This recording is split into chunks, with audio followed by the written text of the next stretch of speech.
हम लोग के यहाँ आने का उद्देश्य है कि आपके नंबर अच्छे आएं। अभी हर बच्चे का इच्छा रहती है कि मेरे अच्छे नंबर आएं, क्लास में मैं फर्स्ट आऊं, रहती ना। उसी अच्छे नंबर कैसे आएंगे, इसके कुछ आपको सूत्र बताए जाएंगे। वो आएंगे कैसे, इसके बारे में आपको जानकारी दी जाएगी कि भगवान ने आपके अच्छे, हम लोग पढ़ाई करने के लिए हमको इस शरीर की जरूरत पड़ती है, दिमाग की जरूरत पड़ती है और समय की जरूरत पड़ती है। 3 चीजें चाहिए। शरीर भी हमारा अच्छा स्वस्थ हो, दिमाग भी हमारा अच्छा तेजस्वी हो, बहुत अच्छी मेमोरी हो, अच्छा शार्प मेमोरी हो, और हम उसमें समय भी लगाएं। तो तीनों चीजें कैसे हम कैसे समय बचा सकते हैं, कैसे हम अपने दिमाग को तेज बना सकते हैं, इस पर चर्चा करने के लिए।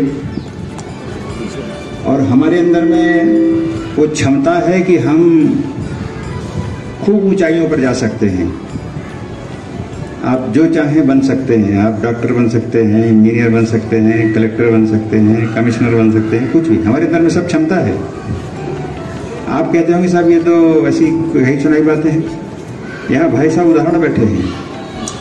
आप श्री अनिलेश तिवारी जी भाई साहब का एक ट्रेन एक्सीडेंट में 2015 में मुंबई में जॉब करते थे, MSc केमिस्ट्री हैं ये, मुंबई में नौकरी करते थे। वहाँ लोकल ट्रेन से जा रहे थे, वहाँ गिर गए और दोनों पैर कट गए। पर कटने के बाद आदमी, दूसरा आदमी होता तो बहुत चिंतित होता, परेशान होता, पर उनने हार नहीं मानी और पैर कटने के पहले और बाद में उनने अपनी क्षमता को 10 गुना बढ़ा दिया, अपने दिमाग की क्षमता को, आत्मा की क्षमता को 10 गुना बढ़ा दिया है।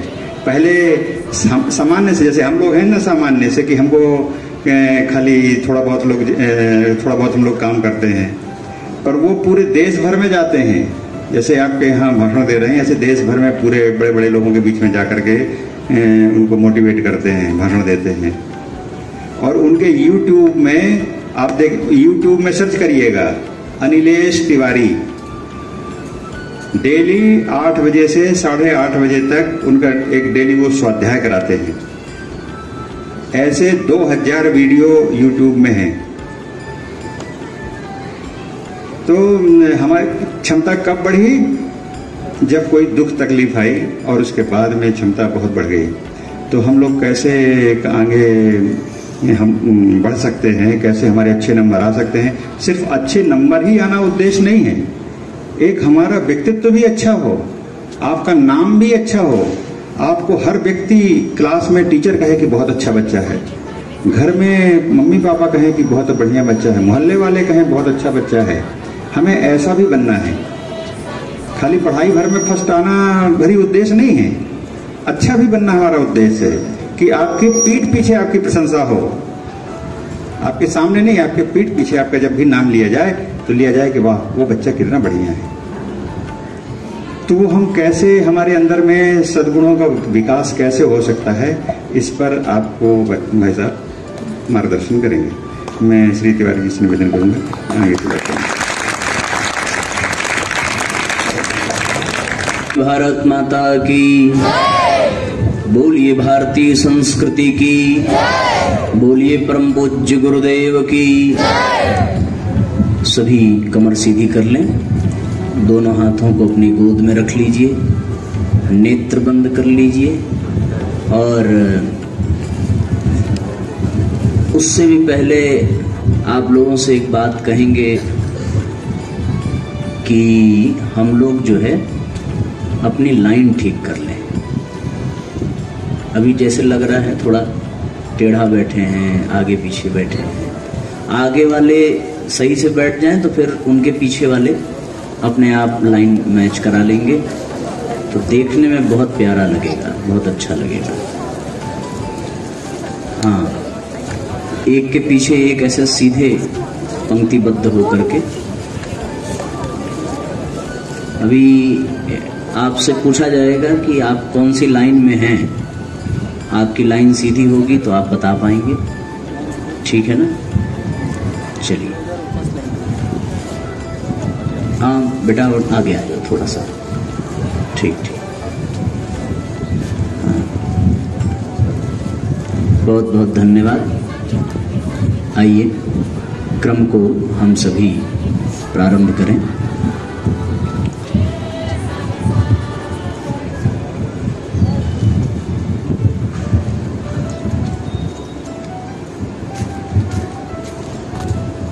चलिए, अब आप लोग एकदम युवाओं की तरह से तन करके बैठिए। दो तरीके से बैठा जाता है, एक होता है बुजुर्गों के तरीके से बैठना। देखा है अपने घर में जो वृद्ध होते हैं वो बेचारे एकदम झुक करके लटक करके बैठते हैं, और जो युवा होते हैं, जो सैनिक होते हैं, जो सिपाही होते हैं, वो तन करके बैठते हैं। तो हम सब लोग सैनिक के तरीके से, सिपाही के तरीके से तन करके बैठें, और दोनों हाथों को अपनी गोद में रख लीजिए। अपने बाएं हाथ को, लेफ्ट हैंड को नीचे रखिए और राइट हैंड को उसके ऊपर। बन जाएगा? हाँ, बिल्कुल ऐसे ही। अपनी गर्दन को सीधी कर लीजिए, नेत्र बंद कर लीजिए, और जो भी आपके इष्ट हों, आपके पूजनीय हों, उनका स्मरण करिए और एक ही प्रार्थना करिए कि हे परमात्मा, हम सबको सद्बुद्धि की प्राप्ति हो, हमें सन्मार्ग की प्राप्ति हो। ऐसा भाव करते हुए हमारे भीतर सद्गुणों का विकास हो, हमारे भीतर सत्प्रवृत्तियों का विकास हो। ऐसा भाव करके एक साथ एक स्वर में हमारे साथ साथ गायत्री मंत्र बोलने की कृपा करेंगे। ओम भूर्भुवः स्वः तत्सवितुर्वरेण्यं भर्गो देवस्य धीमहि धियो यो नः प्रचोदयात्। ओम सद्गुरु चरण कमलेभ्यो नमः। परम पूज्य गुरुदेव परम वंदनीय माता जी के सूक्ष्म उपस्थिति में यहाँ आज इस विद्यालय के पवित्र प्रांगण में एकत्रित आज के इस कार्यक्रम में आपके विद्यालय के प्रबंधक, जिनके संरक्षण में ये विद्यालय संचालित हो रहा है, परम आदरणीय सुदेश जैन जी, एवं हमारे गायत्री परिवार के इस क्षेत्र के वरिष्ठ हम सब के मार्गदर्शक आदरणीय पीके जैन बाबूजी, साथ ही वरिष्ठ कार्यकर्ता के रूप में यहाँ उपस्थित हमारे रामभजन बाबूजी एवं आदरणीय सुभाष जी, यहाँ इस विद्यालय के सभी माननीय अध्यापक एवं अध्यापिकाएं, और अंत में आप सभी हमारे प्यारे भाइयों, प्यारी बहनों, आप सभी को हम हृदय से बारंबार प्रणाम करते हैं और आपके विद्यालय प्रबंधन को विशेष प्रकार से धन्यवाद देंगे कि आज ये अवसर मिला कि आप सबसे दो चार बातें कर ली जाएं। जिस स्थान पर हम बैठे हैं साथियों, ये एक तो विद्यालय है और दूसरा इसका नाम भी विद्यासागर है। ये एक अच्छा संयोग है और अपनी बात को हम यहीं से प्रारंभ करना चाहते हैं। एक छोटी सी कहानी आपको बताएंगे और फिर अपनी बात को रखना चाहेंगे। एक बार एक पिता अपने बेटे के पास गया और बेटे से जाकर के कहने लगा कि तुम जो है कोई अच्छी पुस्तकें पढ़ा करो। बोले अच्छी पुस्तकें समझ में नहीं आती। अब जो संस्कृत में होंगी, भारतीय संस्कृति में आर्ष ग्रंथ होंगे, वो कहाँ समझ में आएंगे। तो पिता ने कहा कि तुम्हें अपने जीवन में किसी गुरु की आवश्यकता है, गुरु का वर्ण करो और गुरु से ज्ञान प्राप्त करो। उसने कहा कि ज्ञान ही प्राप्त करना है तो हम पढ़ के भी प्राप्त कर सकते हैं, गुरु भी जो पढ़ाएंगे वो हम किताबों में भी पढ़ सकते हैं। हो सकता है आपके भी मन में आता हो कि हमें टीचर्स की जरूरत नहीं है, सब किताबों में लिखा है, हम उसको पढ़ सकते हैं। बच्चे ने जिद की कि हमें गुरु नहीं चाहिए, आप हमें किताब ला करके दे दीजिए, हम अपने हिसाब से पढ़ेंगे। उसके पिता ने उनको ला करके भगवत गीता प्रदान की। भगवत गीता सुना है आप लोगों ने? हमारे सनातन धर्म की बहुत अच्छी ग्रंथ है। तो फिर वो भगवत गीता उन्होंने पूरी पढ़ डाली। एक आध महीने बाद जब पूरा हो गया तो पिता उनके सामने आए, पूछा बेटे तुमने किताब पढ़ ली? उसने पिस्तौल निकाली और अपने पिता के माथे पे रख दिया। पिता ने कहा कि क्या कर रहे हो? बेटे ने कहा वही कर रहे हैं जो इस किताब में लिखा है। बोले किताब में लिखा है बाप को गोली मार देना? बोले ये नहीं लिखा है कि बाप को गोली मार देना, लेकिन किताब में ये लिखा है कि नैनम छिद्दन्ति शस्त्राणि नैनम दहति पावका। न हमें कोई मार सकता है, न जला सकता है, न सुखा सकता है, न शस्त्रों से काट सकता है, क्योंकि हम शरीर नहीं आत्मा है। बोले अरे हम मर जाएंगे तो फिर तुम्हारा क्या होगा? फिर उसने गीता का एक श्लोक सुनाया। बोले यहाँ कोई किसी का नहीं है, सब अपने अपने प्रारब्ध के हिसाब से जी रहे हैं। उसने कहा कि हमें मारने से क्या मिलेगा? तो तुरंत उन्होंने कहा उस बच्चे ने कि आपको मारने से हमें आपकी संपत्ति मिलेगी और आपको सदगति मिलेगी। बाप बेचारा हैरान हो गया। बिना गुरु के जब कोई पुस्तक पढ़ी जाती है तो उससे केवल हमें जानकारी मिल जाती है, शिक्षा मिल जाती है, लेकिन उस ग्रंथ में जो वास्तविक ज्ञान छुपा होता है, जो वास्तविक विद्या होती है, उस तक हम नहीं पहुंच पाते। वो कौन बता सकता है? वो वही बता सकता है जो अनुभवी शिक्षक हो, अनुभवी गुरु हो, वही हमें वास्तविक विद्या प्रदान करता है। अन्यथा तो पुस्तकों में, और पुस्तकों से भी सरल माध्यम, आजकल सोशल मीडिया के माध्यम से, गूगल के माध्यम से हम सारी जानकारी इकट्ठा कर सकते हैं। आदमी केवल अपने सुख सुविधाओं के बारे में ही नहीं, हमारे यहाँ ऐसे भी बहुत से लोग हैं जो गूगल पे यहां तक सर्च कर लेते हैं कि आज भंडारा कहाँ चल रहा है ऐसे ही सोच लेते हैं कि वो भी डाल करके देख लेते हैं आज भंडारा कहाँ होने वाला है। गूगल पे सर्च, गूगल कंपनी ने वो सर्च इंजन जो है उनका, उसमें उन्होंने निकाल करके दिखाया कि इस तरह से भी लोग सर्च करते हैं। सब कुछ हम उस पर सर्च कर सकते हैं। सारी जानकारी बिना शिक्षक के भी मिल जाएगी, लेकिन उस जानकारी के पीछे वास्तविक उद्देश्य क्या है, वास्तविक ज्ञान क्या है, वास्तविक विद्या क्या है, वो हमें नहीं प्राप्त होगी। और फिर हम उसी बच्चे के तरीके से अपने ही बाप को पिस्तौल दिखाएंगे और अपने ही घर को, अपने जीवन को बर्बाद करने से पीछे नहीं हटेंगे। तो अपनी बात को साथियों यहीं से प्रारंभ करें। दुनिया में दो तरह की पद्धति है अपने जीवन को आगे बढ़ाने की। एक पद्धति को शिक्षा कहते हैं और एक पद्धति को विद्या कहते हैं। शिक्षा और विद्या में बहुत बड़ा अंतर है। शिक्षा वो है जो आपको सभ्य बनाती है, लेकिन विद्या वो है जो आपको संस्कारी बनाती है। शिक्षा वो है जो आपको तार्किक बना सकती है, लेकिन विद्या जो है वो आपको विवेकी बनाती है। शिक्षा से आप किसी के मन को, बुद्धि को प्रभावित कर सकते हैं, लेकिन विद्या से आप किसी के भी दिल को, अंतःकरण को स्पर्श कर पाते हैं।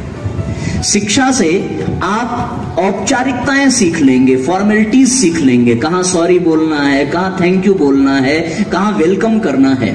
लेकिन विद्या से व्यवहारिकता व्यक्ति सीखता है। व्यवहारिकता का तात्पर्य वो आचरण जिससे किसी को ठेस न पहुंचे। शिक्षा आपको आसक्ति पैदा करती है, आपके भीतर आसक्ति आ जाएगी, लेकिन विद्या जो है वो हमारे भीतर विरक्ति पैदा करती है। शिक्षा की एक विशेषता है, वो आपको संसार की ओर, जगत की ओर ले जाएगी, लेकिन विद्या की विशेषता है वो आपको जगदीश की ओर ले जाएगी। शिक्षा से आप अपने शरीर का श्रृंगार कर सकते हैं, आपका मेकअप कैसे होना चाहिए, हेयर स्टाइल कैसी होनी चाहिए, आपका ड्रेस कोड कैसा होना चाहिए, ये शिक्षा आपको सिखा देगी। लेकिन विद्या से केवल शरीर का नहीं, बल्कि आप अपने जीवन का, अपनी आत्मा का श्रृंगार कर सकते हैं। शिक्षा आपको भौतिकता की ओर ले जाएगी, लेकिन विद्या आपको आध्यात्मिकता की ओर ले जाती है। शिक्षा आपको सभ्यता सिखा सकती है, लेकिन संस्कृति से परिचय आपका विद्या के द्वारा ही संभव है। शिक्षा प्राप्त करके व्यक्ति अधर्मी भी बन सकता है, लेकिन विद्या प्राप्त करने वाला सदैव धर्म के कार्य में ही रहता है। शिक्षा आपके भीतर दुर्गुणों को जन्म देती है। संभावना है जो बहुत शिक्षित होगा वो सिगरेट पीने लगेगा, वो शराब पीने लगेगा, वो अपने पैसे को बर्बाद करने लगेगा। लेकिन विद्या यदि जीवन में आ जाए तो वो हमारे जीवन में दुर्गुणों को नहीं, सद्गुणों का विकास करती है। एक और बात है साथियों कि शिक्षा हमें बड़ा क्षुद्र बना देती है, बहुत संकीर्ण बना देती है, स्वार्थी बना देती है, लेकिन विद्या हमें परमार्थी बनाती है। शिक्षा और विद्या में बहुत सारे अंतर हैं। शिक्षा से हम दुष्प्रवृत्तियों की ओर भी जा सकते हैं, विद्या हमेशा हमें सही दिशा की ओर, सत्प्रवृत्तियों की ओर ले जाती है। एक और बात आपने देखा होगा कि शिक्षा हमें नियुक्त करती है, लेकिन विद्या हमें मुक्त करती है। शिक्षा ग्रहण करके व्यक्ति किसी न किसी जॉब में नियुक्त हो जाता है, उसको नौकरी मिल जाती है, लेकिन विद्या सारे बंधनों से मुक्त करती है। अभी प्रारंभ में आपके टीचर ने उल्लेख किया, विद्या ददाति विनयम, शिक्षा उद्दंडता प्रदान करती है, उद्दंड बना सकती है।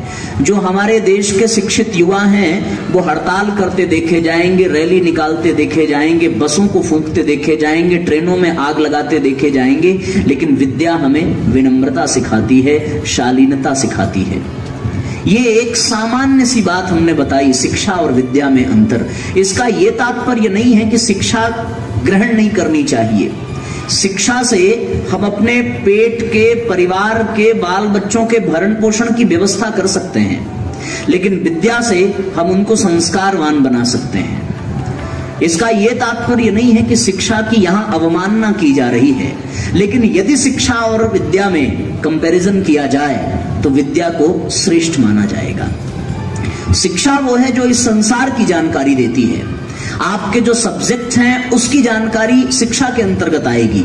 मैथमेटिक्स के कैसे फॉर्मूले हैं, इंग्लिश का ग्रामर कैसा है, साइंस का प्रिंसिपल क्या कहता है, ये सारी बातें शिक्षा के अंतर्गत आ जाएंगी।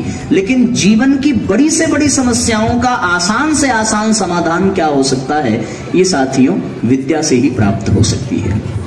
एक परंपरा ही सही, पर हमारे यहाँ गुरुकुलों का जब नाम बदला तो उसका नाम शिक्षालय नहीं रखा गया, उसका नाम क्या रखा गया? विद्यालय रखा गया। इसका मतलब ये शिक्षा का नहीं, विद्या का आलय है, विद्या का घर है।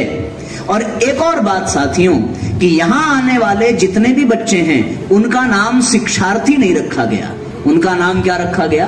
विद्यार्थी रखा गया। स्टूडेंट्स का मतलब शिक्षार्थी होता नहीं है, स्टूडेंट्स का मतलब होता है विद्यार्थी, यानी विद्या का अर्जन करने वाला, न कि शिक्षा का अर्जन करने वाला। ये बहुत माइन्यूट डिफरेंस है शिक्षा और विद्या में। पर आज की जो शिक्षा पद्धति है, आज की जो परंपरा है, आज का जो सिलेबस है, उसके हिसाब से विद्यालयों को चलना पड़ता है ताकि वो आपका कोर्स कंप्लीट कर सकें, आपका एग्जाम ले सकें और आपको डिग्री दे सकें। इसमें विद्यालयों का दोष नहीं है, शिक्षा पद्धति ऐसी चल पड़ी है कि वो शिक्षा के साथ साथ विद्या प्रदान करने का प्रयास भले करें, पर उसमें उनको सफलता नहीं मिलती है। विद्या प्रदान करने के लिए एक और बात है कि शिक्षा को किताबों से पढ़ करके बताया जा सकता है, लेकिन विद्या को अपने आचरण से व्यक्त करना पड़ता है। अध्यापक अपने गुणों से, अपने आचरण से, अपने व्यवहार से विद्यार्थियों को सिखाता है। तो शिक्षा ग्रहण करिए, लेकिन उसके साथ साथ विद्या की भी अत्यंत आवश्यकता है। एक और बात कि आप शिक्षा ग्रहण करें, जब आप अपना कोर्स पढ़ते होंगे तो पढ़ते पढ़ते एक समय ऐसा आता होगा कि आपको उबन होने लगती होगी, मन नहीं लगता होगा, परेशानी होने लगती होगी, फिर सोचते हैं थोड़ा एंटरटेनमेंट कर ले, माइंड को थोड़ा डाइवर्ट कर लें, फिर अगले सब्जेक्ट को उठाएंगे। लेकिन विद्या अपने आप में कोई भार नहीं है, कोई बोझ नहीं है। आप विद्या की गहराई में जितना प्रवेश करते जाएंगे उतना ही आपको आनंद मिलता जाएगा, उतना ही आपका मन हल्का होता जाएगा। शास्त्रों में एक पंक्ति कही गई है, न चौर्य चौर्यम न राज्यहारम न भातृभाज्यम न च भारकारी व्यय कृते वर्धते एव नित्यम विद्या धनम सर्वधनम प्रधानम। विद्या वो धन है जिसे चोर चुरा नहीं सकता, जिसे भाई बांट नहीं सकता, जिसे कहीं से भी कोई भार नहीं महसूस होता, कोई राजा हरण नहीं कर सकता। ऐसी स्थिति में साथियों ये निष्कर्ष निकल करके आता है कि विद्या ही सबसे बड़ा धन है। जिसको विद्या की प्राप्ति हो जाती है उसे कुछ और पाने की आवश्यकता नहीं पड़ती। एक और बात कि राजा का सम्मान केवल उसके राज्य में होगा, यदि वो दूसरे राज्य में चला जाए तो उसका वो सम्मान नहीं होगा जो उसके अपने राज्य में होता है। लेकिन जो विद्या ग्रहण कर चुका है, जो विद्वान है, वो न केवल अपने राज्य में बल्कि दुनिया के हर कोने में सम्मान पाता है।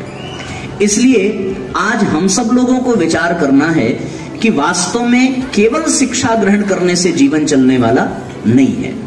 आप कल्पना करके देखिए, भगवान न करे ऐसी स्थिति हो किसी के साथ, लेकिन जिंदगी में ऐसे बच्चों अनेकों मोड़ आ जाते हैं जब आदमी को लगता है कि अब जीवन समाप्त हो गया है, अब चारों तरफ केवल निराशा ही रहती है, अब चारों तरफ केवल हताशा, केवल निगेटिविटी। बहुत बड़ी बड़ी शिक्षा प्राप्त करने वाले, बड़े बड़े डिग्रियों को ग्रहण करने वाले लोग जब जिंदगी की समस्याओं में उलझते हैं तो वो इतना हिम्मत नहीं रख पाते कि वो उनका सामना करें और वो सुसाइड कर लेते हैं। आपने सुना होगा, पढ़ा होगा या जानकारी मिली होगी सोशल मीडिया के माध्यम से, न्यूज चैनलों के माध्यम से, कि हमारे बिहार में एक डिस्ट्रिक्ट मजिस्ट्रेट थे, सबसे बड़ी पढ़ाई कही जाती है, जो आईएएस की पोस्ट प्राप्त करे, वो बहुत बड़ी कुर्सी होती है। उस मुकाम तक भी पहुंचने के पश्चात जीवन की समस्याओं से ग्रसित होकर के उन्होंने आत्महत्या करना ज्यादा आसान समझा। मृत्यु के सामने उनकी जिंदगी ने घुटने टेक दिए और उसका केवल एक ही कारण था कि उन्होंने अपने जीवन में शिक्षा को ग्रहण नहीं किया। शिक्षा से आप अपने शरीर बल को बढ़ा सकते हैं, लेकिन मनोबल और आत्मबल आपका केवल और केवल विद्या से प्राप्त होता है। मैं उस ओर आपको ले जाना चाह रहा हूं कि वास्तव में शिक्षा तो आपको विद्यालयों में मिल जाएगी, पर विद्या आप कहां से पाएंगे? विद्या प्राप्त करने के लिए इस तरह के कार्यक्रम जो आज हम लोग कर रहे हैं, ये प्रतिदिन तो संभव नहीं है, ये हर जगह आपको मिलेगा नहीं। ना आपके पास इतना समय, ना हमारे पास इतना समय कि हम लोग रोज मिलकर इस पर चर्चा कर पाएं। और यदि हम लोग रोज इसी बिंदु पर चर्चा करेंगे तो आपके बाकी सारे काम भी उससे प्रभावित होंगे। ऐसी स्थिति में साथियों, आपको हम कुछ ऐसे सूत्र देना चाहते हैं जो आप अपने आप ही विद्या प्राप्त करने की एक सूत्र प्राप्त कर लें, एक रास्ता आपको मिल जाए कि शिक्षा का क्रम आपके विद्यालय से आपको मिले, पर विद्या का क्रम आपके जीवन में स्वतः घटित होने लगे। अब आपसे मैं एक प्रश्न पूछता हूं। आप यहाँ पर आपने हिंदू धर्म के, सनातन धर्म के देवी देवताओं के बारे में सुना होगा, सुना है कि नहीं सुना? लक्ष्मी माता के बारे में जानते होंगे, है ना? तो सरस्वती माँ के बारे में भी आपने सुना होगा। सभी देवी देवताओं के बारे में मैं आपसे एक प्रश्न पूछता हूँ। तो हमारे यहाँ क्या सिस्टम है भाई कि धन की प्राप्ति के लिए कौन सी देवी की पूजा करनी चाहिए? अरे वाह, बहुत बढ़िया। बुद्धि की प्राप्ति के लिए कौन से देवी की? ज्ञान की प्राप्ति के लिए कौन से देवता की? हाँ ठीक है, बहुत बढ़िया। बहुत बलशाली बनना हो, बजरंगबली की। बहुत बढ़िया, आप लोगों की नॉलेज बहुत अच्छी है। इसी प्रकार साथियों, हर चीज को पाने के लिए और बहुत आंतरिक बल चाहिए, शक्ति चाहिए, तो शक्तिशाली माँ दुर्गा की पूजा की जाती है। कहने का तात्पर्य यह है कि हर चीज के लिए हमारे देवताओं के पास अलग अलग डिपार्टमेंट बना हुआ है। मानते हैं कि नहीं इस बात को? आपको एक सच्ची घटना बताएं, क्योंकि आप लोगों ने हनुमान जी का नाम बहुत जोर से लिया, कमजोर दिल वाला आदमी तो डर ही जाएगा बेचारा। तो इसलिए हनुमान जी की घटना एक आपको बताएं। बताइए, हनुमान जी की शादी हुई थी कि नहीं हुई थी? शादी हुई नहीं थी। शादी नहीं हुई थी तो परिवार भी नहीं रहा होगा, बच्चे भी नहीं रहे होंगे। तो ऐसा एक क्रम आता है कि एक बार एक आदमी की पत्नी खो गई। अब वो बेचारा बड़ा दुखी हुआ। वो राम जी का भक्त था। राम जी के पास पहुंचा और बार बार प्रार्थना करने लगा कि प्रभु हमारी पत्नी खो गई, आपको आपकी पत्नी मिल गई थी, हम पर कृपा करिए ताकि हम भी उसे ढूंढ सकें। भगवान राम ने कहा कि भाई पत्नी ढूंढने का डिपार्टमेंट जो है वो किसके पास है? हमारे पास। हम अपनी वाली नहीं ढूंढ पाए, तुम्हारी वाली क्या ढूंढ पाएंगे? हनुमान जी के पास इसका डिपार्टमेंट है, आपको वहीं जाना चाहिए। अच्छा, वो वहां से निकला अपॉइंटमेंट लेकर के हनुमान जी की। अब वहां से वो अपॉइंटमेंट लेकर के निकला, संयोग बस उसकी पत्नी उसको रास्ते में मिल गई। तो उसने सोचा अपॉइंटमेंट मिल ही गया है, पत्नी मिल गई तो क्या हुआ, अब हनुमान जी के पास पहुंचे और पहुंच करके बच्चे की कामना करें। हनुमान जी के पास वो व्यक्ति पहुंचा और वहां पहुंच करके उसने कहा कि प्रभु आपके पास तो हम इसलिए आ रहे थे कि हमारी श्रीमती जी मिल जाए, लेकिन वो रास्ते में मिल गई, अब आना ही था, तो एक प्रार्थना आपसे ये है कि हमें आशीर्वाद दीजिए कि हमें पुत्र की प्राप्ति हो। हनुमान जी ने उठाई अपनी गदा और जोर से एक गदा उसके सिर पे मारा और ये कहा कि जब हमारे खुद के बच्चे नहीं हुए, हमारे खुद के परिवार नहीं हुए, तो फिर हम तुमको कहां से दे देंगे। इस कहानी का एक तात्पर्य यह है कि जिस दुकान पे जो चीज मिलती है हमें वहां से वही चीज मांगनी चाहिए। अब मेडिकल स्टोर पर जाकर के कह दें भैया 5 किलो आलू दे दो तो देगा। अब सब्जी वाले दुकान पे कह दिया जाए कि एक पैरासीटामोल दे दीजिए, मिलेगा क्या? कभी नहीं मिलेगा। इसी प्रकार जैसे धन के लिए धन की देवी लक्ष्मी है, ज्ञान के लिए ज्ञान की देवी सरस्वती हैं, शक्ति के लिए शक्ति की देवी माँ दुर्गा हैं, बल के लिए हनुमान जी हैं, मर्यादित जीवन के लिए राम जी हैं, मनोबल के लिए कृष्ण जी हैं, उसी प्रकार विद्या प्राप्त करने के लिए, सद्बुद्धि प्राप्त करने के लिए कौन सी देवी है? सरस्वती सामान्य रूप से आप जानते हैं, पर वास्तविकता ये है, मैं और डीपली आपको बताऊं, सरस्वती विद्या की देवी हैं, सद्बुद्धि की देवी और विद्या की देवी मुख्य रूप से माँ गायत्री हैं। गायत्री माता के बारे में सुना आप लोगों ने? गायत्री माता के बारे में देखा है? हंस पर नहीं देखा, चित्र में देखा होगा, सच में तो हमने भी नहीं देखा, पर आप फोटोज में देखे हैं। क्या देखा है? हाँ ये देखिए यहाँ पे, चलो भाई देख ही लो, हाथ जोड़ लो सब लोग, एक बार प्रणाम कर लो, गुड मॉर्निंग बोल लो गायत्री माता। हाँ। तो गायत्री माता को आप लोगों ने देख लिया। गायत्री माता सद्बुद्धि की देवी है, गायत्री माता विद्या की देवी है, गायत्री माता से सद्बुद्धि प्राप्त होती है। दुनिया में थोड़ी देर के लिए क्रम बंद कर दीजिए ऐसा। तो दुनिया में क्यों हमारे बच्चे बिना पानी पिए बैठे हैं, हम लोग पानी पिए, अच्छा ही नहीं लगेगा। आप कहेंगे साहब आप सद्बुद्धि की बात कर रहे हैं, अपने उल्टा काम कर रहे हैं, हम लोग धूप में मरे जा रहे हैं, पसीना पोछे जा रहे हैं, आप पानी पे पानी चढ़ाए जा रहे हैं, तो ऐसा शोभा हमको नहीं देगा। इसलिए देखिए बच्चों, हम आपकी भावना समझ सकते हैं, इसलिए जब तक आप पानी नहीं पिएंगे तब तक हमारा भी बॉटल भरा ही रहेगा। हाँ, उठने के बाद फिर हमारी जिम्मेदारी नहीं होगी, आप फिर पानी पिए या ना पिए, हम तुरंत पिएंगे, ठीक। तो इसलिए साथियों अपनी बात को आगे बढ़ाएं। बहुत सामान्य तरीके से हंसते खेलते हम आपको अपनी बात बता रहे हैं और निवेदन में ये कर रहा था कि विद्या की देवी, सद्बुद्धि की देवी कौन है? माँ गायत्री है। माँ गायत्री जिस वाहन पर बैठी हैं, हर देवताओं का अपना एक वाहन है। माँ गायत्री जो है वो आपने देखा कौन से वाहन पर बैठी हैं? हंस पर। ये हंस, इसके विषय में कहा जाता है कि ये नीर और क्षीर, नीर यानी जल, क्षीर यानी क्या होता है? दूध, ठीक है। दूध और पानी को यदि मिला दिया जाए तो हंस की ये प्रवृत्ति है कि वो पानी छोड़ देगा और उसमें का दूध पी जाएगा। ऐसा सुना है, ऐसा संतों के मुंह से हमने आज तक हंस देखा नहीं, पर इसके बारे में एक लोकोक्ति है कि वो नीर क्षीर को अलग कर देता है। इसके पीछे का एक दर्शन है। हंस विवेक का परिचायक है। विवेक के आधार पर चलने वाली बुद्धि में ही सद्बुद्धि और विद्या बैठती है। विवेक का तात्पर्य यह है कि सही और गलत की पहचान करके गलत को छोड़ देना और सही को ग्रहण कर लेना। ये दूध और पानी का तात्पर्य क्या है? दूध यानी अच्छाई और पानी यानी बुराई। तो बुराई का त्याग करके अच्छाई को ग्रहण कर लेने की प्रक्रिया हंस की है। हंस यानी विवेक। ब्रह्मा जी का भी सवारी क्या है? हंस ही है। वो भी हंस पर विद्यमान है, माँ गायत्री भी हंस पर विद्यमान है। और हंस विवेक को कहते हैं। विवेक के ही माध्यम से हमारे भीतर वो शक्ति आती है जिसमें हम अच्छाइयों को ग्रहण करते हैं और बुराइयों का त्याग करते हैं।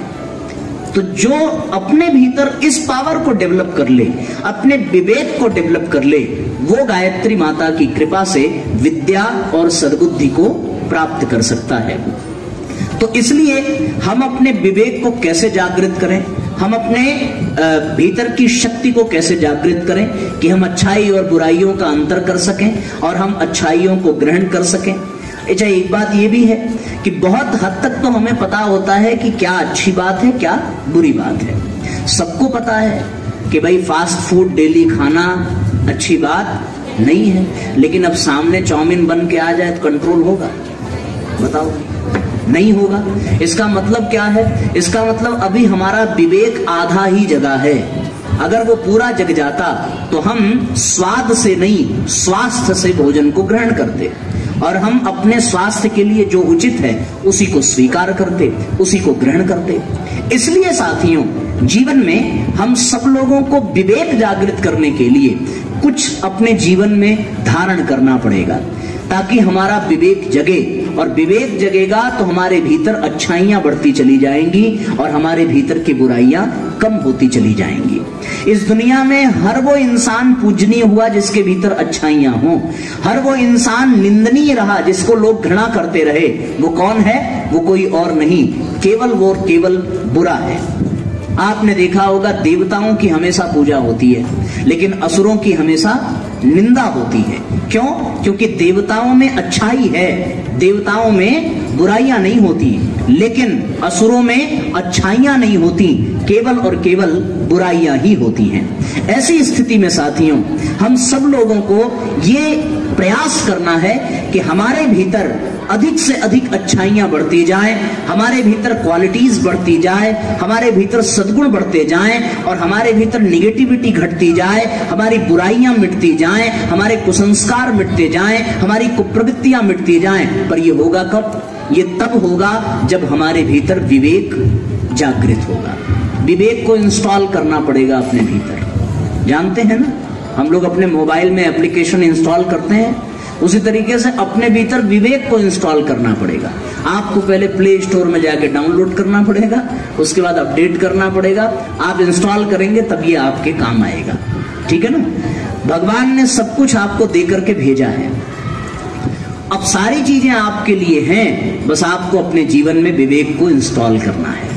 विवेक का मतलब क्या है? पॉजिटिविटी। विवेक का मतलब क्या है? सद्बुद्धि। विवेक का मतलब क्या है? विद्या।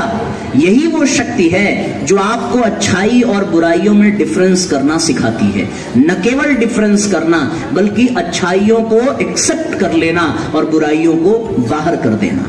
ये विवेक हमें प्रदान करता है। तो अब विवेक हमें जागृत कैसे होगा? विवेक को हम कैसे इंस्टॉल करेंगे?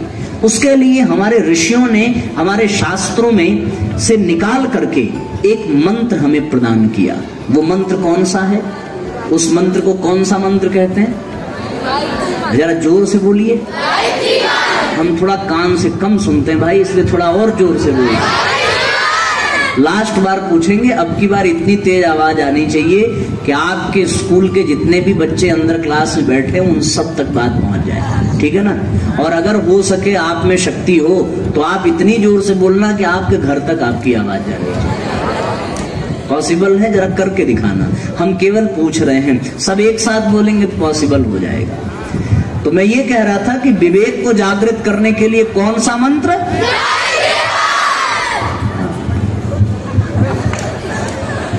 ताली बजाओ भाई आप अपने लिए। बहुत बहुत धन्यवाद,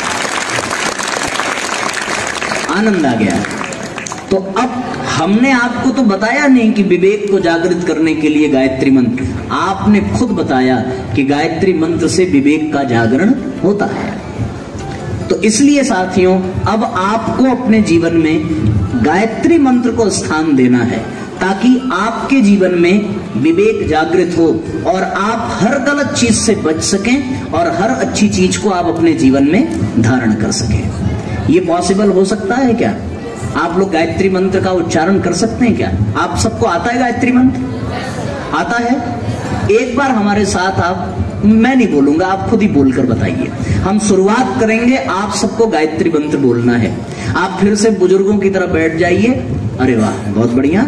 तो आप लोग अपने दोनों हाथों को अपनी गोद में रख लीजिए फिर से, और एक बार फिर से नेत्र बंद कर लीजिए और अच्छी आवाज में एक साथ बोलिएगा, वरना लगेगा कि झगड़ा हो रहा है। जब सुर में सुर मिला करके बोलेंगे तो गायत्री मंत्र सुनने में बहुत अच्छा लगेगा। ठीक है ना? प्रारंभ करते हैं हम लोग।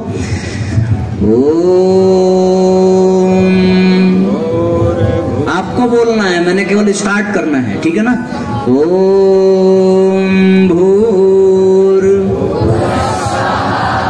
तत्सवितुर्वरेण्यं भर्गो देवस्य धीमहि धियो यो नः प्रचोदयात्।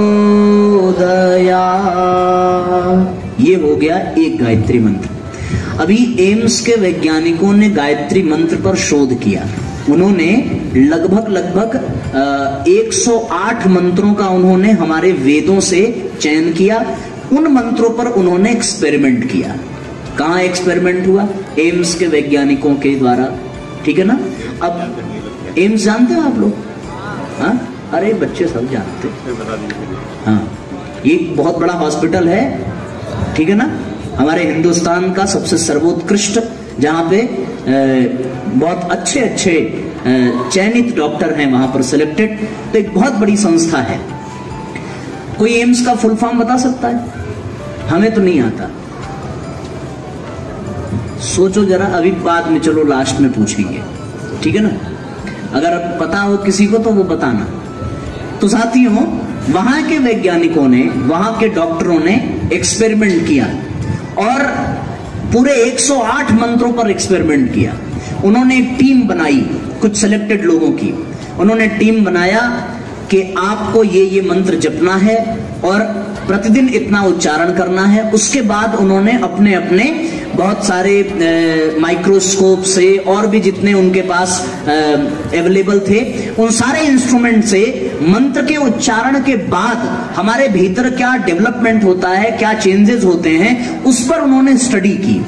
अब मैं आपको बताऊं वो स्टडी निकल करके क्या आया। क्या संजोग बना कि ऐसे व्यक्तियों का एक टीम बनाई गई जिन्होंने प्रतिदिन 108 बार गायत्री मंत्र का उच्चारण किया, प्रतिदिन, पर डे। और 30 दिन तक उनको ऐसा कराया गया। एक्सपेरिमेंट करने से पहले उनका शुगर मेजरमेंट किया गया, उनका ब्लड प्रेशर मेजरमेंट किया गया, उनके थॉट प्रोसेस मेजरमेंट किए गए, उनकी पॉजिटिविटी को मेजरमेंट किया गया, उनके डिसीजन लेने की पावर का मेजरमेंट किया गया, सारी चीजों को। और जब 30 दिन के बाद उन्होंने 108 बार गायत्री मंत्र का कंटिन्यू उन्होंने उसकी चैंटिंग की, तो 30 दिनों के बाद फिर से उनका मेजरमेंट हुआ। आपको विश्वास नहीं होगा, जब उन्होंने गायत्री मंत्र का उच्चारण करते समय उनके आसपास की फ्रीक्वेंसी का मेजरमेंट किया, तो सबसे ज्यादा गायत्री मंत्र के उच्चारण से उनको अनुभव हुआ 1,10,000 फ्रीक्वेंसी की तरंगे उनके शरीर के चारों तरफ दिखाई पड़ी माइक्रोस्कोप से। गायत्री मंत्र का उच्चारण करने से ऑटोमेटिकली उनके शरीर के चारों तरफ नारंगी, ऑरेंज रंग का, ऑरेंज कलर का एक ऑरा तैयार हो गया, एक आभा मंडल तैयार हो गया, जिसे माइक्रोस्कोप से उन्होंने देखा। और वैज्ञानिकों ने यह कहा कि जब नारंगी रंग का प्रकाश हमारे शरीर के और मस्तिष्क के चारों तरफ होता है, तो वो हमारे ब्रेन के उन सेल्स को डेवलप करता है जो बिल्कुल पॉजिटिव होते हैं, जो हमारे भीतर पॉजिटिविटी को डेवलप करते हैं, इंप्रूव करते हैं, जो हमारे भीतर के नकारात्मकता को मिटाते हैं। उसके बाद उन्होंने उन रोगियों का भी परीक्षण किया, तो गायत्री मंत्र का उच्चारण करने से उनका ब्लड प्रेशर नॉर्मल, उनका शुगर नॉर्मल, उनकी टेंशन का लेवल कम हो गया, उनकी जितनी निगेटिविटी थी वो सारी चीजें कम हो गई। और सबसे बड़ी बात यह है साथियों कि गायत्री मंत्र का उच्चारण करने के पश्चात एक चीज अपने आप होती है, वो ये होती है कि हमारे भीतर की सबसे बड़ी से बड़ी बुराइयां अपने आप छूटती चली जाती हैं और हमारे भीतर अच्छाइयां अपने आप बढ़ती चली जाती हैं। आपसे मैं एक प्रश्न पूछता हूं, यदि इस बोतल के पानी को निकालना हो तो हम लोग क्या करेंगे? ढक्कन खोलेंगे और गिरा देंगे। तो पानी गिराने के बाद इसमें फिर कुछ बचेगा? कुछ तो बचेगा। क्या बचेगा? प्लास्टिक। प्लास्टिक तो ऐसे ही बचा यार। और क्या इसमें हो सकता है? हाँ यार, जोर से बोलो। एयर। माने पानी निकल गया लेकिन फिर भी ये डब्बा खाली नहीं होगा, इसमें अभी भी हवा होगी। पानी निकालने के लिए तो आपने डब्बे को पलट दिया, पानी निकल गया। अब हवा निकालने के लिए क्या करोगे? डब्बे को दबाओगे, तब भी पूरा डब्बा तो दबेगा नहीं, थोड़ा थोड़ा तो रह जाएगा। हमें 100% एयर निकालना है, क्या करना पड़ेगा? जला देंगे, तब तो डब्बा ही खत्म हो जाएगा भाई। डब्बे के ऊपर कोई नुकसान नहीं होना चाहिए। चैलेंज है कि हवा को निकालना है, बताओ क्या करोगे? सोच के बताना। हाँ, पानी भर देंगे ना। क्या करेंगे इसमें? पानी हम जैसे ही भरेंगे वैसे हवा बाहर हो जाएगी। गायत्री मंत्र यही काम करता है कि गायत्री मंत्र का जब हम उच्चारण करते हैं साथियों, तो गायत्री मंत्र अपने आप हमारे भीतर अच्छाइयों को बढ़ाता जाता है और ऑटोमेटिकली हमारे भीतर की बुराइयां, निगेटिविटी अपने आप बाहर निकलती जाती है। और इससे फिर हमारा जो विवेक है वो विवेक जागृत होता है और हम अपने आप धीरे धीरे धीरे धीरे एक बहुत अच्छे इंसान बन जाते हैं। इसलिए साथियों, हम लोगों को अपने भीतर विवेक को जागृत करने के लिए, अच्छाइयों को जागृत करने के लिए, बुराइयों से बचने के लिए गायत्री मंत्र का उच्चारण करने की आवश्यकता है। अभी प्रारंभ में आदरणीय बाबूजी ने कहा, क्या कहा? कि हम इसलिए आपके बीच में आए हैं कि आपकी परफॉर्मेंस अच्छी हो, आपकी पर्सनालिटी अच्छी हो, आपके थॉट प्रोसेस अच्छे हों, आपकी डिसीजन मेकिंग पावर अच्छी हो। ये सब कैसे अच्छा होगा? ये सारी की सारी चीजें कैसे इंप्रूव होंगी? केवल और केवल एक ही सबसे सरल और सबसे बेनिफिशियल रास्ता है, और वो क्या है? गायत्री मंत्र का उच्चारण करना। एक सिस्टमैटिक तरीके से गायत्री मंत्र का उच्चारण करना। और वो सिस्टमैटिक तरीका क्या हो सकता है वो मैं आपको बताता हूं। आज से आपको अपने जीवन में, अपने रूटीन में गायत्री मंत्र को डालना है और अपने रूटीन में इसको फॉलो करना है। क्या करना है? सबसे सरल तरीका आपको हम बता रहे हैं। आपको अलग से टाइम नहीं निकालना है, आप जो कर रहे हैं उसी में आप अपने आप इसको डेवलप कर पाएंगे। आप लोग सोते हैं रात में? कौन कौन सोता है? अच्छा, हाथ नीचे करो। वो कौन कौन सवेरे जगता है? सारे लोग जगते हैं। बस आपको इसी 2 टाइम में एक काम करना है। जब आप बिस्तर पर सोने जा रहे हैं तो उस समय बिस्तर पर जाते ही तो नींद आती नहीं होगी। क्यों? कुछ देर टीवी देखते होंगे, कुछ देर मोबाइल चलाते होंगे, कुछ देर बातचीत करते होंगे, उसके बाद धीरे धीरे आप जो है नींद में जाते होंगे।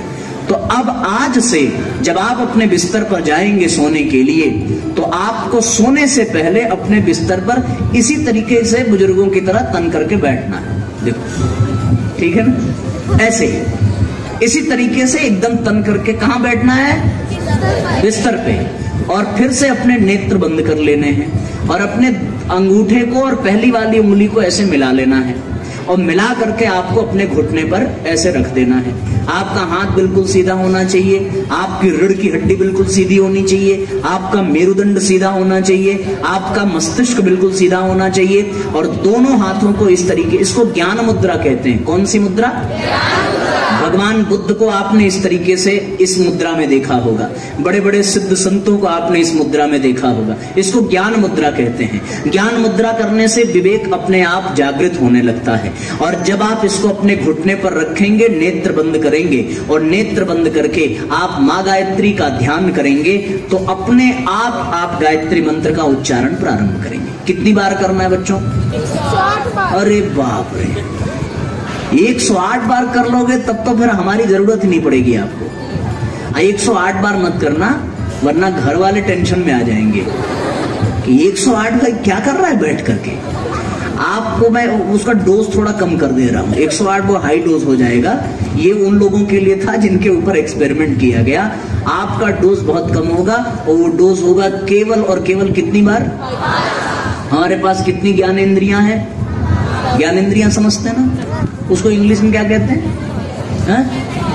हाँ, और 5 कर्मेंद्रियां भी होती हैं।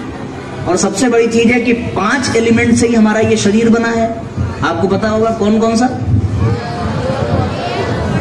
हाँ, सब ले लो जितना याद हो, सब एक ही साथ। तो सब मिला के बस इतना ही है कि 5 बार 5 एलिमेंट से अपना ये शरीर बना है, 5 ऑर्गन्स हैं। और उंगलियां कितनी हैं पैरों में?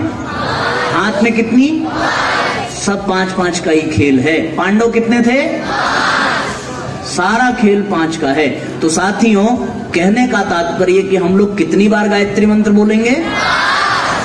बस 5 बार। 5 बार कब बोलना है? जब आप सोने जा रहे हैं। किसी को बुरे सपने आते हैं? हाँ, अब आज से आना बंद हो जाएगा। ये आप लिख करके जाना। आप अगर 5 बार गायत्री मंत्र का उच्चारण करते हैं तो फिर आपको बुरे सपने नहीं आएंगे, आपको सपने में हम आएंगे। और हम जब आएंगे तो आपको गायत्री मंत्र सुनाएंगे। क्यों? याद रहेगा कि नहीं रहेगा? देखना, आज सपने में हमसे भेंट होगी आपकी। अब हम सपने में आएंगे तो डरोगे तो नहीं ना? डरावना चेहरा तो नहीं है हमारा। हाँ, तो आपको बुरे सपने नहीं आएंगे, आपको अच्छे सपने आएंगे। और जिनके सपने अच्छे होते हैं उनकी मंजिल भी अच्छी होती है। जो मंजिल अच्छी पाते हैं वो इंसान भी अच्छे बनते चले जाते हैं। बस बात बन जाएगी। आपको 5 बार गायत्री मंत्र बोलना है, बिल्कुल ऐसे ही। कब बोलना है? जब आप सोने जा रहे हैं। और उसके बाद जब आप बिस्तर पर से सो करके उठेंगे उस समय भी बोलना। आप सब उठ के सबसे पहले कौन सा काम करते हैं? एक एक करके भाई आप बताओ। सबसे पहले फ्रेश होने जाते हैं, सबसे पहला काम, ठीक है ना? उसके बाद और कोई इसके पहले और कुछ करता है? हाँ, ब्रश। अपने अपने तरीके से लोग करते होंगे, पर मेरा अनुभव ये कहता है कि आदमी की जब नींद खुलती होगी तो सबसे पहले वो उठ के बैठता होगा। क्यों? ऐसा थोड़ी ना कि आप एकदम से उड़े और बाथरूम में जाके गिरे, ऐसा नहीं होता। आप जब उठ के बैठते होंगे तो उसके बाद आप अपनी आंखों को थोड़ा मलते होंगे, फिर आप अंगड़ाई लेते होंगे। ये सारी प्रक्रिया होती होगी ना। तो ये सारी प्रक्रिया पूरी कर लेना और पूरा करने के बाद फिर से ज्ञान मुद्रा बना लेना। और कितनी बार फिर से गायत्री मंत्र बोलना? बस 5 बार सोते समय, 5 बार जगते समय। ये काम बहुत जरूरी है। आपने 10-11 बार गायत्री मंत्र का अभ्यास प्रारंभ किया, ठीक है ना? तो इससे क्या होगा? गायत्री मंत्र का अर्थ क्या है कि हे परमात्मा, हमको सद्बुद्धि दें और सन्मार्ग की ओर प्रेरित करें। अब आप अपने माँ बाप से कोई चीज 1 बार मांगो तो नहीं मिलेगी, 2 बार मांगो तो नहीं मिलेगी, बार बार मांगो तो मिलेगी कि नहीं मिलेगी? पक्की मिलेगी? तब भी नहीं मिलेगी? मिलेगी। इसीलिए जब आप गायत्री माता से रोज 10 बार सद्बुद्धि की कामना करेंगे, विवेक के जागरण की कामना करेंगे, तो बताओ मिलेगी कि नहीं मिलेगी? जब मिल जाएगी तो आप अपने आप अच्छी राह पर चलने लगेंगे, आपका जीवन अच्छाई की ओर बढ़ने लगेगा और आप सफलता को प्राप्त करते चले जाएंगे। फिर आपका व्हील पावर बढ़ेगा, आपका कंसंट्रेशन पावर बढ़ेगा, आपके भीतर पॉजिटिविटी बढ़ेगी, आपका आत्मबल बढ़ेगा। उसके बाद फिर आप अपनी पढ़ाई में भी फोकस कर पाएंगे, आप फिर सारी चीज कर पाएंगे। कोई दिक्कत आपको होने वाली, न बुरे सपने आएंगे, न बुरे ख्याल आएंगे, न बुरी भावनाएं आएंगी। आप अपने आप अच्छे बनते चले जाएंगे। और साथियों, एक और बात आपके सामने, एक छोटी सी बात ये है, एक क्या लिखा है इस पे? गायत्री मंत्र लेखन। तो जब आप 10 बार गायत्री मंत्र का उच्चारण कर सकते हैं, तो क्या आप इसमें 5 बार गायत्री मंत्र नहीं लिख सकते? लिख सकते हैं ना। इसमें जब आप, ये किताब अभी आपको दी जाएगी और आपको इसमें पूरा आप इसको पढ़िएगा। इसमें गायत्री मंत्र लिखने से लाभ क्या, पहला लाभ मैं आपको बता रहा हूं। सबसे पहला, आपकी राइटिंग सुधर जाएगी। सबसे पहला, बहुत धीरे धीरे गायत्री मंत्र लिखना है। गायत्री मंत्र लिखने से हमारे शास्त्र कहते हैं कि मंत्र का जप करने से मंत्र जागृत होता है, उस मंत्र से यज्ञ करने से उस मंत्र में प्राण आता है, और मंत्र को लिखने से मंत्र की ऊर्जा हमारे शरीर में प्रवेश करती है, हमारे मन में प्रवेश करती है। क्योंकि लिखते समय हमारी हाथ की ताकत, हमारे आंखों की ताकत, हमारी बुद्धि की ताकत सब एक साथ उसमें लगती है, तो लिखने का कई गुना लाभ हमें प्राप्त होता है। आपको 5 लाइन गायत्री मंत्र प्रतिदिन लिखना है। और कब लिखना है? जब शाम को आप पढ़ने के लिए बैठते हैं। पढ़ने के लिए जब आप बैठेंगे, उससे ठीक पहले 5 बार गायत्री मंत्र लिख करके आप पढ़ना प्रारंभ करेंगे, तो आपको जो चीजें नहीं याद होती हैं वो सब भी याद होने लगेंगी। जिस सब्जेक्ट में आपका मन नहीं लगता, उस सब्जेक्ट में आपका मन लगने लगेगा। ये एक प्रत्यक्ष लाभ है। और आपके सामने ये सारी घटनाएं अपने आप घटेंगी। तो आप सबको कुछ नहीं करना है। हमारे आने का केवल उद्देश्य इतना है कि आपके जीवन में गायत्री मंत्र प्रवेश कर जाए। आप अपने जीवन में गायत्री मंत्र का उच्चारण करना प्रारंभ कर दें। आप गायत्री मंत्र के माध्यम से अपने भीतर के विवेक को जागृत कर लें। आप अच्छाइयों को ग्रहण करना सीख लें, आप बुराइयों का त्याग करना सीख लें, तो आपकी जिंदगी आनंद से भर जाएगी। और फिर जब आप बहुत बड़े हो जाएंगे, बहुत बड़ी पोस्ट पर हो जाएंगे, तब आप हम लोगों को याद करेंगे कि एक भैया जी आए थे, उन्होंने गायत्री मंत्र सिखाया था, और आज गायत्री मंत्र की वजह से हम लोग यहाँ तक पहुंचे हैं। ठीक है ना? एक और बात, फिर उसके बाद हम अपनी बात को विराम देंगे। हमारे यहाँ साथियों 2 किताबें जो आपके लिए बड़ी लाभदायक हैं, वो ये है, पहला बुद्धि बढ़ाने की वैज्ञानिक विधि। इसमें गायत्री मंत्र के अलग अलग तरीके बताए गए हैं, किस तरीके से हम अपने ब्रेन की पावर को, अपनी याददाश्त को, अपने कंसंट्रेशन को कैसे हम और अच्छे तरीके से इंप्रूव कर सकते हैं। और एक दूसरी बुक है कि अधिकतम अंक कैसे नकल करके पाए, चीटिंग करके, दूसरे को धोखा देके, ये सारी बात इसमें नहीं लिखी है। कोई चमत्कार नहीं लिखा है कि हाँ इसको पढ़ लिया अपने आप अंक आने लगेंगे अच्छे। आपको इसमें वो प्रोसेस बताया जाएगा जिससे आपका पढ़ने में मन लगे। आप क्वालिटी प्रूफ स्टडी करिए, क्वांटिटी प्रूफ नहीं। मतलब 4 घंटे बैठे हैं पढ़ने के लिए, दिमाग में कुछ घुस ही नहीं रहा है। इससे अच्छा है कि 1 घंटे पढ़ने बैठिए और 1 घंटे में ही सारा। आपको पता है साथियों, विवेकानंद गायत्री मंत्र का उच्चारण करते थे, और विवेकानंद जिस किताब को एक बार पढ़ लेते थे, उस किताब को उनको दोबारा पढ़ने की आवश्यकता नहीं पड़ती थी। कौन से पेज नंबर पर कौन सी बात लिखी है, ये वो एक ही बार पढ़ करके बता देते थे। हमारे यहाँ एक ग्रंथ है श्रीमद् भागवत महापुराण, जिसमें 18,000 श्लोक हैं। कहते हैं कि सुखदेव जी ने केवल 3 बार पढ़ा था और उनको संस्कृत के 18,000 श्लोक याद हो गए थे। क्यों याद हो गए थे? गायत्री मंत्र का जप करने की वजह से। इसलिए बच्चों, आप अपने जीवन में स्थान दीजिए। जिनको ये पुस्तक चाहिए वो इस पुस्तक को ग्रहण कर सकते हैं। अंतिम बात जिसको बता करके हम आज के इस सत्र को विराम देंगे, और वो अंतिम बात ये है कि हमारे पास आपके लिए एक दिनचर्या चार्ट है। क्या है? डेली रूटीन का ये चार्ट है। इसमें 1 तारीख से लेकर के 31 तारीख तक के कॉलम बने हुए हैं। आज कितनी तारीख है? 22 है कि 22 है? अच्छा, आधे ने 22 का, आधे ने 22 का। मान लेते हैं कि दोनों है भाई, चलो 22 भी है 22 भी है। आपकी खुशी में हमारी खुशी है। तो यहाँ पर 1 तारीख से लेकर के 31 तक के कॉलम दिए हुए हैं, और इसमें 24 बातें लिखी हुई हैं। पहला कि आप सूर्योदय से पहले उठे कि नहीं उठे, आपने जागरण प्रार्थना यानी जो 5 बार गायत्री मंत्र उठते ही बताया था, वो आपने किया कि नहीं किया।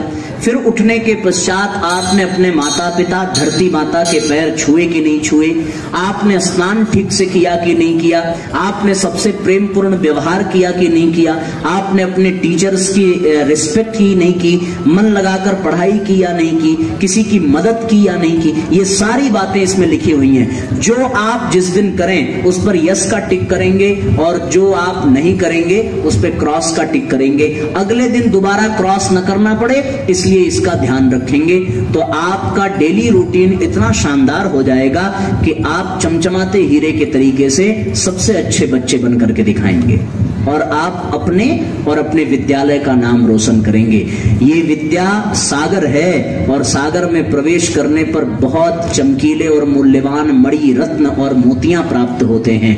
हमारी शुभकामना हम परम पूज्य गुरुदेव परमवंदनीय माता जी से प्रार्थना करते हैं कि आपका जीवन मणिमाणिक्य के तरीके से चमकता रहे। आप विद्या के सागर में गोते लगाते हुए उन सूत्रों को अपनाएं जिससे आपका जीवन देवत्व से भर जाए। इन्हीं भावनाओं के साथ अपनी बात को विराम देते हैं। बहुत बहुत धन्यवाद। बहुत बहुत मंगल कामना।